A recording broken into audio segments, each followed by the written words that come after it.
So I've mentioned it several times in some of my other videos, and you probably have questions about it. So I decided it's finally time for me to answer the question, what is circling? So stay with me after the bump, and I'll tell you about circling.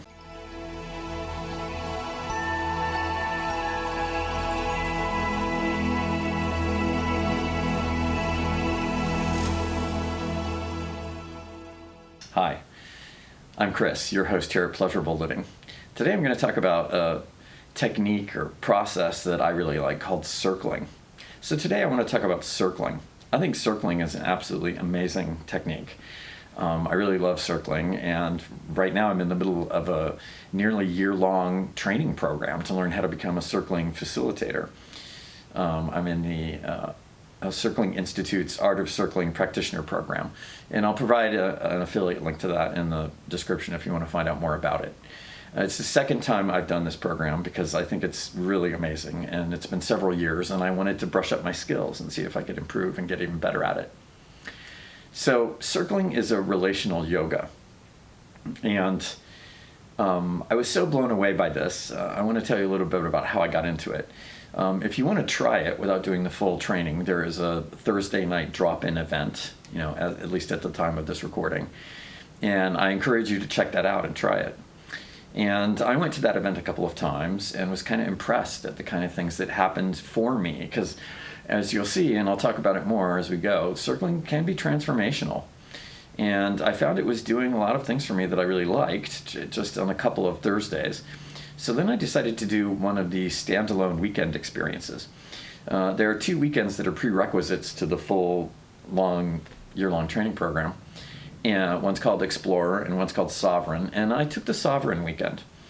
And the Sovereign weekend is an introduction to doing things that I've mentioned before called sovereign shares, basically reporting on my internal state, what's going on for me right now, right, in a way that is digestible for other people. And I took the Sovereign weekend, and by coincidence, I had a first date with someone from a dating app that week that I was really nervous about. And I talked about that during the weekend when I got my opportunity to be circled. You get an opportunity to talk about something you want to talk about. And the effect of the circle on me was really profound. Like, the first date went really well because I already started using things that I learned. In particular, I made a sovereign share. I simply reported on the date, that I was after a little while, we'd been talking, and I said, well, I'm noticing that I'm kind of nervous because I'm hoping this is going to go well, and it feels like it is, and I'm enjoying myself, I'm enjoying the meal, I'm enjoying you, and I'm enjoying our conversation. And just sharing that was a big change from my usual MO of sort of, playing it close to the sleeve and not being too revealing or giving away too much or something like that. And it made such a big difference in how the date went. I was so blown away that the next morning I signed up for the full-length training program because I was so amazed at what had happened. Well, let's talk about what is circling. So as I mentioned, I think of it as a relational yoga. Relational because it's a conversational practice. It's something you do with other people and how you relate with them. And a yoga, both because it's a practice of being with what is, okay, much like a lot of yogas are, and because yoga also, in the sense of it meaning union, as in it brings us closer together, because it's a set of conversational principles, if you like, that foster connection and closeness and information exchange.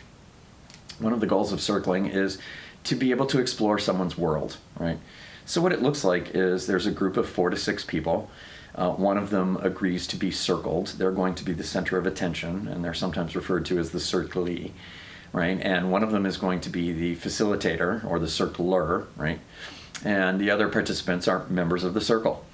The facilitator is going to hold the circle and basically hold the space and provide the participants with some instruction, because aside from the facilitator, no one else actually needs to know what they're doing or have instruction in this. The facilitator can lead the whole thing.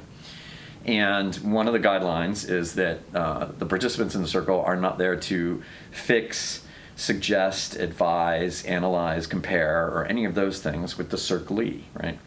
The circlee is given an opportunity to talk about something they'd like to talk about. They can unpack anything they'd like. And the facilitator will ask exploratory questions to find out more about it. And these questions generally tend to have a flavor of not making any assumptions at all.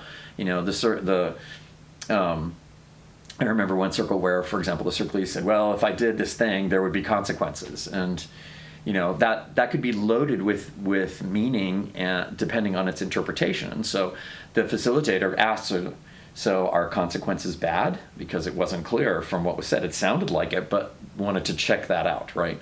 And then a following question was, well, what do consequences look like? Right? Because what that means to different people could vary enormously, and we really don't know. So in order to get a good feel for what the inside of someone else's world looks like, we ask a lot of questions like that. The facilitator asks these questions. And the facilitator will also provide the opportunity for other members of the circle to ask so-called questions of curiosity, as well as to offer reflections, which is basically a notion of, well, I think I heard you say this. Is that right? Or this is how that's sounding to me, is something like this. Another thing you can do is offer an impact statement. Members of the circle can say, well, when I heard you say this, I felt that, or this thought came up for me, right? And the facilitator will offer members of the circle the opportunity to do things like that. Now, it sounds very simple, and in principle, I suppose it is, but the results can be really quite profound.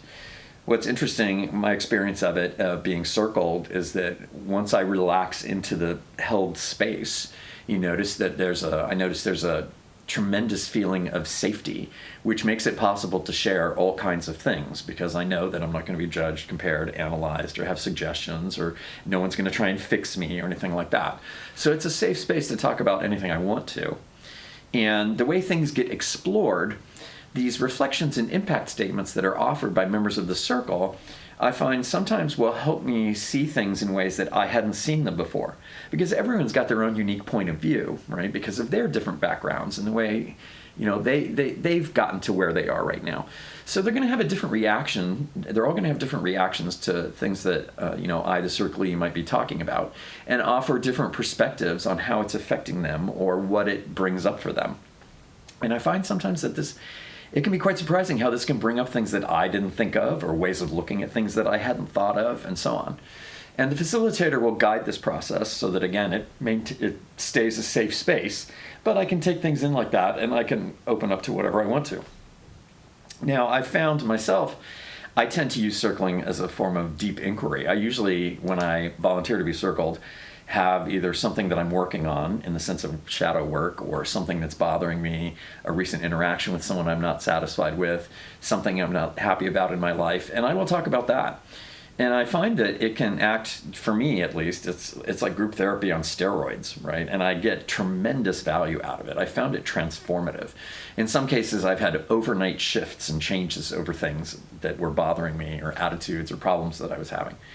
So I really find it's an incredible process, both to be circled, and I'm finding that now, as I get better and better at the practice itself, that my conversation in ordinary situations is sort of taking on a circly flavor, because I'm more interested in people's worlds and what it's like for them and what it's like to be them. And I find that circling has introduced me to a different way of asking about these kinds of things and sharing myself that feels more authentic, and makes it feel really good to be with other people. So I really love the practice. I think it's tremendous. I think you should check it out.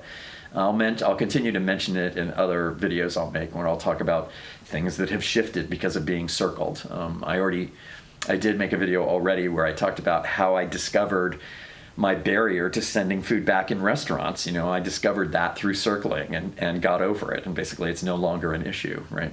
That's one of several examples of things like that. So check that video out if you haven't seen it already. I'll try and link to it above so you can see that.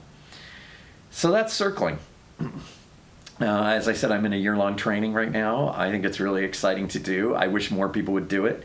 It's the kind of thing that, since I've discovered it, I love it so much, and I think as a means of relating and being with other people, I think, wow, why wasn't I taught this in high school? I wish I'd had a class in this when I was like 16 or something like that, because it just would have made such a difference in relationships and being with other people and so on. So that's all I had today. I wanted to tell you about circling and how excited I am about it and what it's like. I hope you enjoyed that, and I hope you'll check it out, because it really is a great practice. Don't forget to do the things, and I'll see you next time.